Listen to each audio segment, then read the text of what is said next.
வணக்கம், நான் உங்கள் மணி. இன்னைக்கு காற்றழுத்த சம்பந்தமா ஒரு சுவாரஸ்யமான பரிசோதனை செஞ்சு பார்க்க போறோம். அதுக்கு தேவையான பொருட்கள் பார்த்தீங்கன்னா, இந்த மாதிரி ஒரு பலூன், ஒரு சிறிய பலூன் இந்த மாதிரி கட்டப்பட்டது, இந்த மாதிரி ஒரு சிரஞ்ச், ஊசி போடுவதோட சிரஞ்ச். இப்போ முதல்ல இந்த பலூனை இந்த மாதிரி ஊத போறோம்.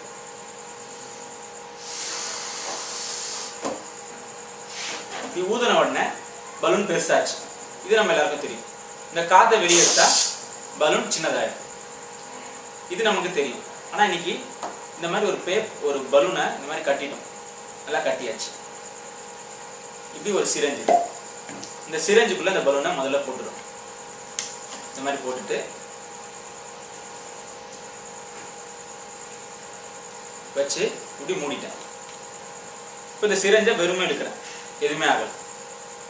இப்போ இந்த சிரஞ்சோட ஒரு முனையை அப்படி க்ளோஸ் பண்ணிட்டு சிரஞ்சை இழுக்கப்பேன். என்ன ஆகுதுன்னு பார்க்கலாமா?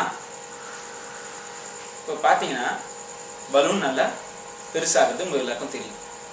இப்போ திரும்பவும் செய்கிறேன். இந்த முனையை மூடிட்டு இப்போ பலூன் பெருசாகும். இதுக்கு என்ன காரணம் தெரிஞ்சுக்கலாமா?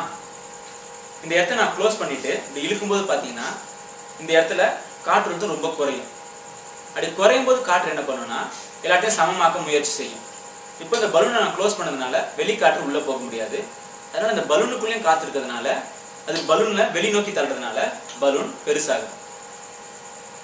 இந்த பரிசோதனை உங்களுக்கு பிடிச்சிருக்குன்னு நினைக்கிறேன். நன்றி.